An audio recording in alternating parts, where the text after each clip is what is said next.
Assalamualaikum warahmatullahi wabarakatuh. Di sini kami dari kelompok 2 akan mempresentasikan hasil modul ajar yang sudah kelompok kami buat. Perkenalkan, nama saya Latifatul Fajriah. Nama saya Wulan Harif. Nama saya Ruben Hedi Gofir. Nama saya Dinda Putri. Nama saya Muhammad Dafir Rahman. Assalamualaikum warahmatullahi wabarakatuh. Perkenalkan, nama saya Latifatul Fajriah. Di sini saya akan menjelaskan tentang modul ajar yang sudah kelompok kami buat dan bagaimana cara membuatnya. Di sini kami membuat modul ajar PPKN pada fase A, yaitu kelas 2. Nah, dalam pembuatan modul ajar itu terdapat 3 komponen, di mana komponen pertama itu informasi umum, komponen kedua kegiatan inti atau pembelajaran, lalu komponen ketiga lampiran.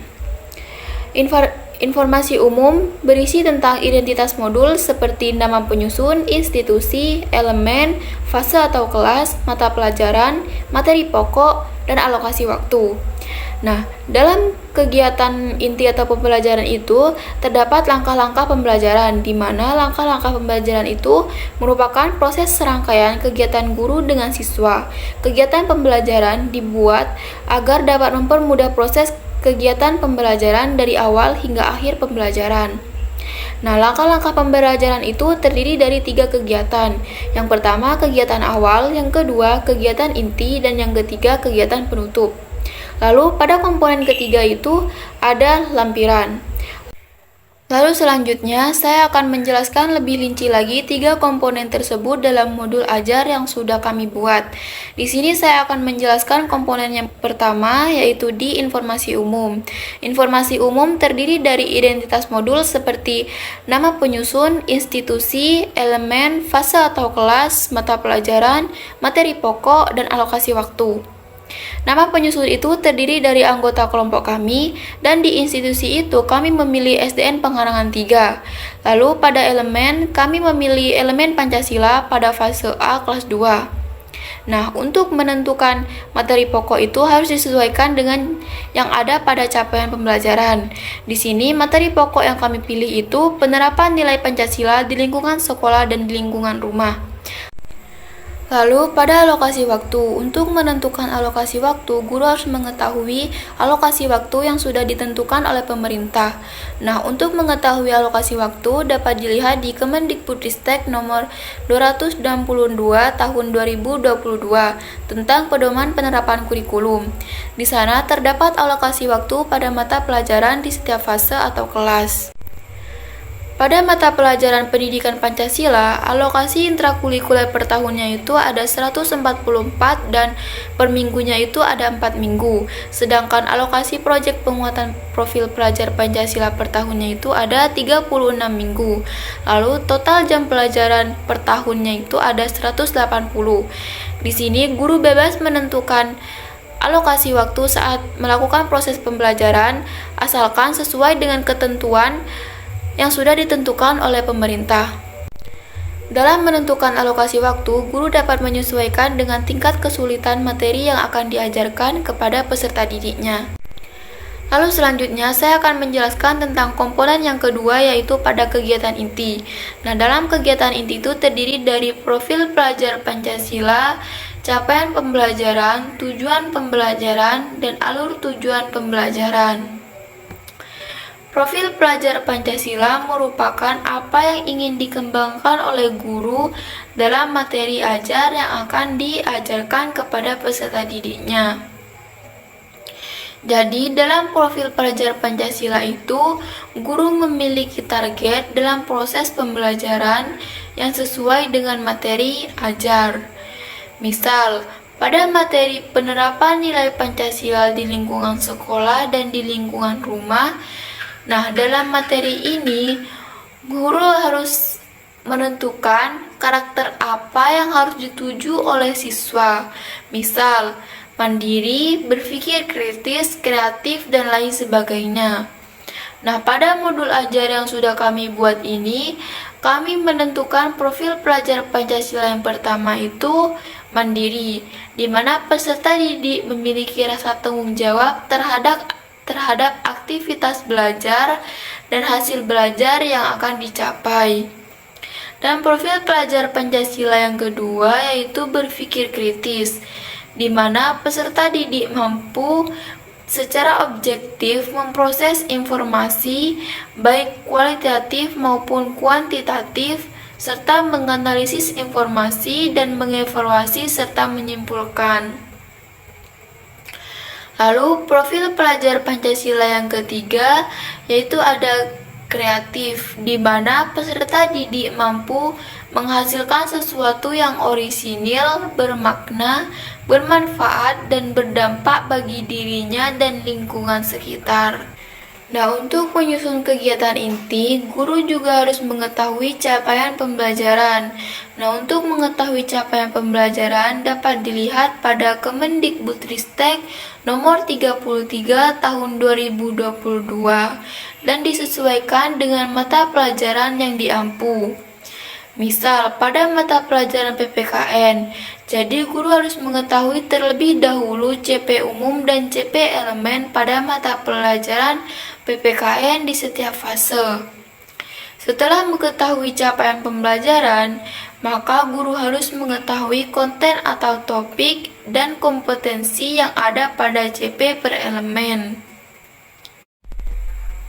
Nah, dalam modul ajar yang sudah kelompok kami buat ini, kami memilih capaian pembelajaran pada elemen Pancasila, di mana peserta didik mampu mengenal dan menceritakan simbol dan sila-sila Pancasila dalam lambang negara Garuda Pancasila.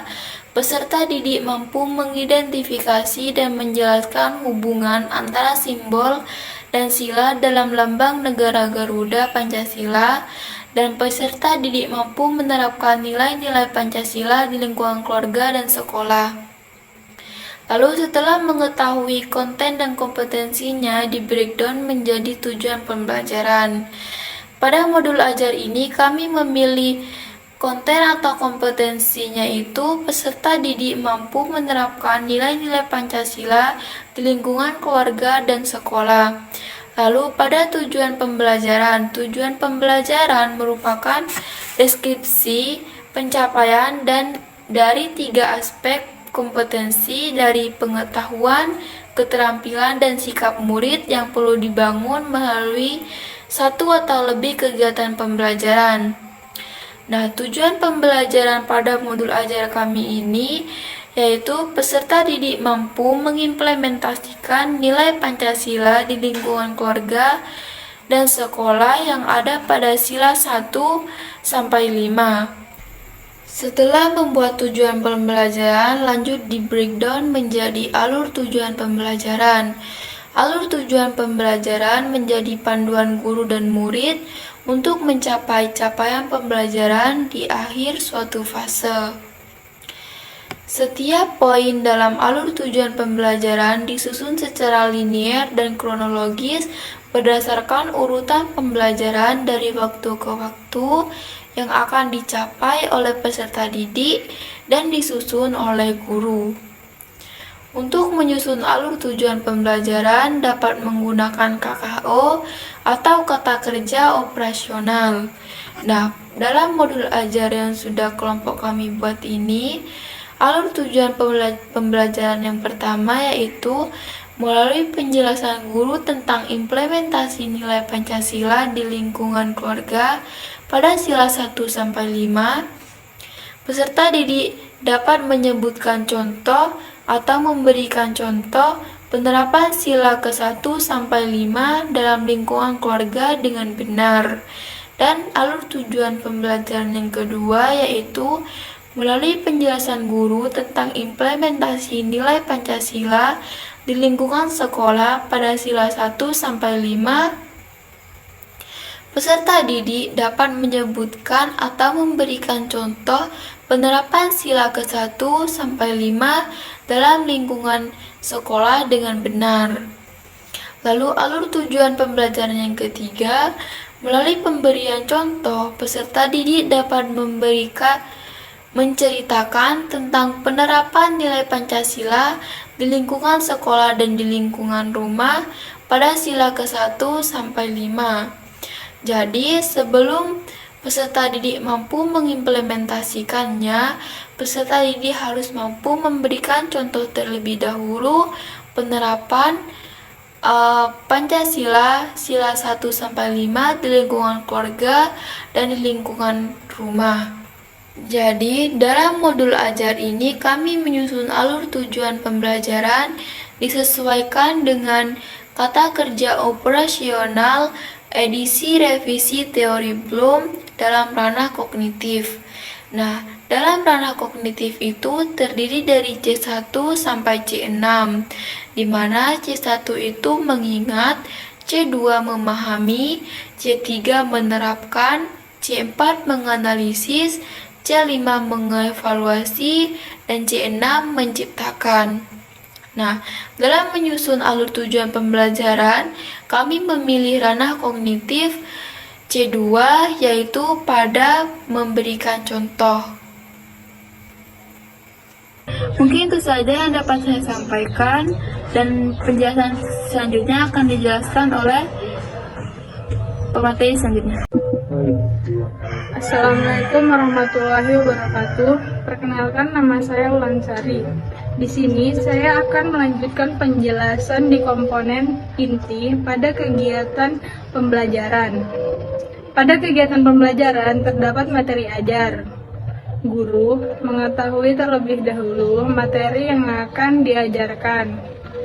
Dalam modul ajar ini, materinya yaitu penerapan nilai Pancasila di lingkungan sekolah dan lingkungan rumah pada sila 1-5. Guru menyediakan sumber belajar seperti YouTube dan lingkungan sekitar anak, karena pada materi ini guru membahas tentang penerapan nilai Pancasila dalam lingkungan sekolah dan rumah. Guru menyediakan media atau alat yang akan digunakan saat proses pembelajaran seperti LCD, proyektor, dan lembar kerja peserta didik. Guru juga menentukan metode atau model pembelajaran.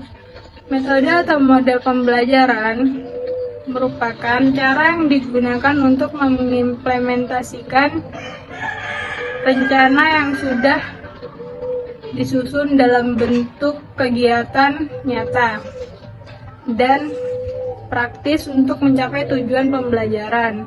Dalam modul ini kami menggunakan metode atau model pembelajaran video based learning,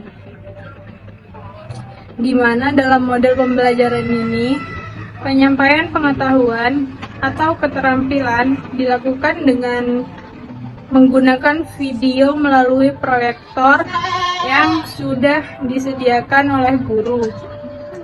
Model pembelajaran ini dapat mempermudah peserta didik memahami materi yang akan diajarkan. Hanya itu yang dapat saya sampaikan. Selanjutnya akan dijelaskan oleh pemateri berikutnya. Baik, saya Muhammad Dawir Rahman. Di sini saya akan melanjutkan penjelasan dari pemateri sebelumnya. Nah, di sini saya akan menjelaskan asesmen apa saja yang dipakai dalam modul ajar yang kami buat.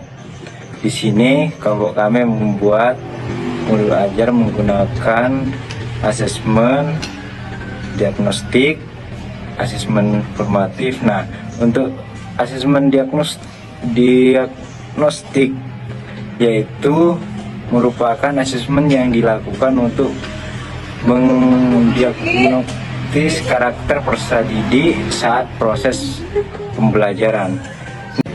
Nah, sedangkan asesmen formatif bertujuan untuk memberikan informasi umpan balik bagi pendidik dan peserta didik untuk memperbaiki proses belajar, seperti guru memberikan refleksi kepada peserta didik, bertujuan untuk memberikan informasi umpan balik bagi pendidik. Selanjutnya di sini saya akan menjelaskan persiapan pembelajaran yang akan digunakan dalam proses pembelajaran. Nah, jadi teman-teman, dalam persiapan pembelajaran terdapat langkah-langkah persiapan yang harus dilakukan oleh guru seperti yang pertama yaitu menyiapkan LCD proyektor. Nah, yang kedua yaitu menyiapkan video dari YouTube. Yang ketiga, menyiapkan lembar kerja peserta didik. Nah, persiapan ini digunakan dengan menyesuaikan model atau metode yang digunakan. Assalamualaikum warahmatullahi wabarakatuh. Perkenalkan, nama saya Dwi Nita Putri. Di sini saya akan menjelaskan tentang bagaimana cara membuat modul di kegiatan pembelajaran. Di dalam modul yang kami buat terdapat 3 langkah-langkah kegiatan pembelajaran. Yang pertama yaitu kegiatan pembuka atau awal, yang dimana seorang guru akan membuka pelajaran dengan mengucapkan salam, membaca doa, mengabsen, dan memberitahukan tujuan pembelajaran. Hal ini agar bertujuan peserta didik dapat mengikuti kegiatan pembelajaran dari awal hingga akhir pembelajaran dengan baik. Dalam pembuatan modul kami, isi dalam kegiatan pembuka atau awal, yang dimana pendidik menyapa peserta didik untuk berdoa, absen, dan speaking. Yang kedua, pendidik melakukan absersi kepada peserta didik dalam untuk diberikan pernyataan pemantik. Yang ketiga yaitu peserta didik menyiapkan diri agar untuk bisa belajar, untuk memeriksa kesiapan diri sesuai dengan arahan guru yang telah diberikan. Dalam pembuatan modul yang kami buat di sini juga terdapat kegiatan inti, yang dimana proses pembelajaran untuk mencapai tujuan agar lebih inspiratif, interaktif, memotivasi, menantang, menyenangkan agar peserta didik aktif dalam mencari informasi. Di sini juga terdapat isi modul yang kami buat, yaitu peserta didik diminta untuk mengamati gambar negara dan bunyi lambang dari sila nilai-nilai Pancasila melalui LCD proyektor dan menjelaskan lambang nilai yang terkandung dalam sila ke-1 sampai ke-5. Yang kedua yaitu peserta didik menyimak video yang sudah diberikan oleh guru dari penjelasan guru sebelumnya. Yang ketiga yaitu guru memberikan informasi contoh implementasi atau penerapan nilai sila ke-1 sampai ke-5 dalam lingkungan sekolah.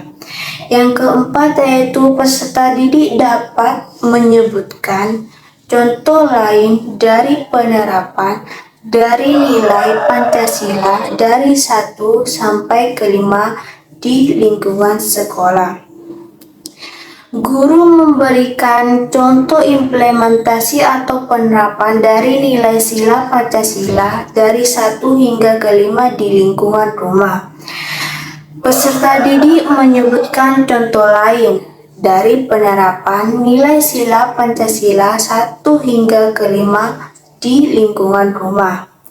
Peserta didik diminta untuk menceritakan secara singkat tentang penerapan nilai sila Pancasila di lingkungan sekolah maupun rumah pada sila 1 hingga ke-5.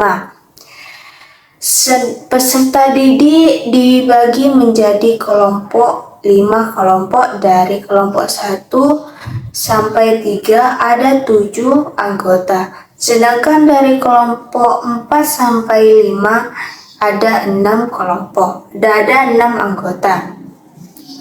Lalu mengerjakan sesuai arahan guru atau instruksi guru seperti kelompok 1 membahas tentang sila ke-1, kelompok 2 membahas sila yang kedua. Begitupun seterusnya dikerjakan di lembar kerja kelompok. Guru mengecek dan membahas hasil jawaban semua peserta didik untuk mempresentasikan hasil kelompok satu persatu ke depan kelas atau di depan siswa yang lainnya. Menganalisis dan mendiskusi proses pemecahan masalah, pendidik memberikan penguatan dan kesimpulan tentang materi tersebut. Yang terakhir yaitu peserta didik dapat bertanya dengan guru tentang kesulitan dalam materi yang telah dipelajari dari sebelumnya. Di sini modul yang kami buat terdapat kegiatan penutup. Kegiatan penutup merupakan proses di mana akhir dari setiap pembelajaran yang dimana guru akan melakukan refleksi kepada peserta didik tentang materi yang sudah dijelaskan dari sebelumnya. Lalu guru akan menutup kegiatan pembelajaran dengan pembacaan doa. Di sini isi modul yang kami buat terdapat yang dimana peserta didik maju ke depan kelas untuk melakukan refleksi keseluruhan pembelajaran. Yang kedua yaitu peserta didik menyimpulkan materi yang sudah disimpulkan. Yang terakhir yaitu pembelajaran ditutup dengan dipimpin oleh ketua kelas yang sudah ditentukan oleh guru. Mungkin itu yang saya dapat sampaikan, kurang lebihnya mohon maaf. Assalamualaikum warahmatullahi wabarakatuh.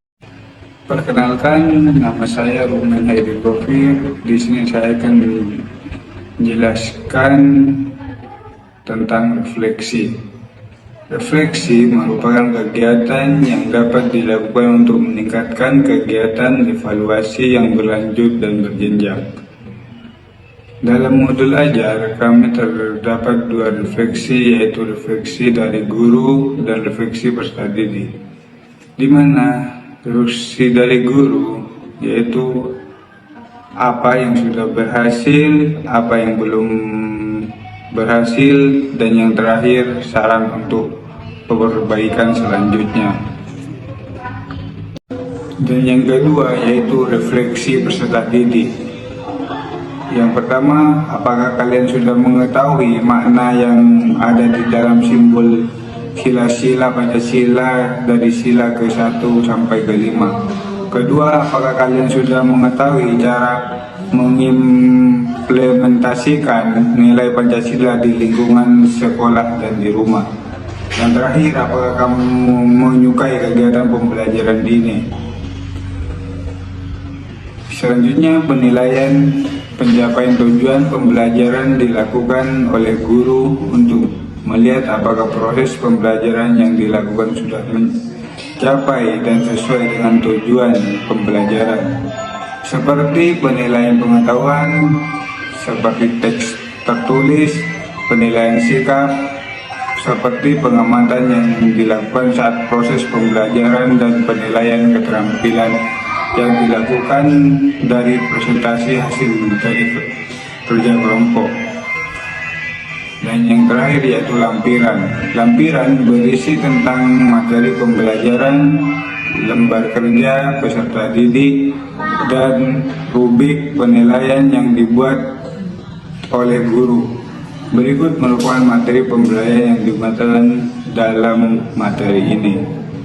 Berikut materi ajar yang kelompok kami buat sesuai dengan modul ajar.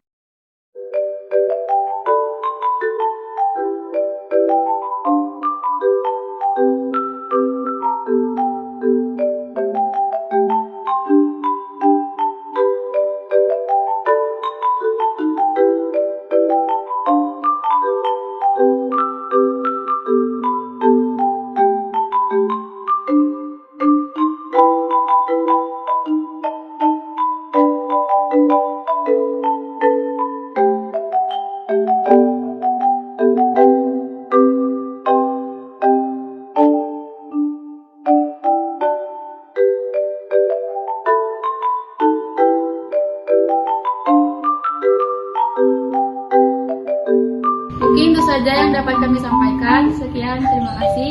Wassalamualaikum warahmatullahi wabarakatuh.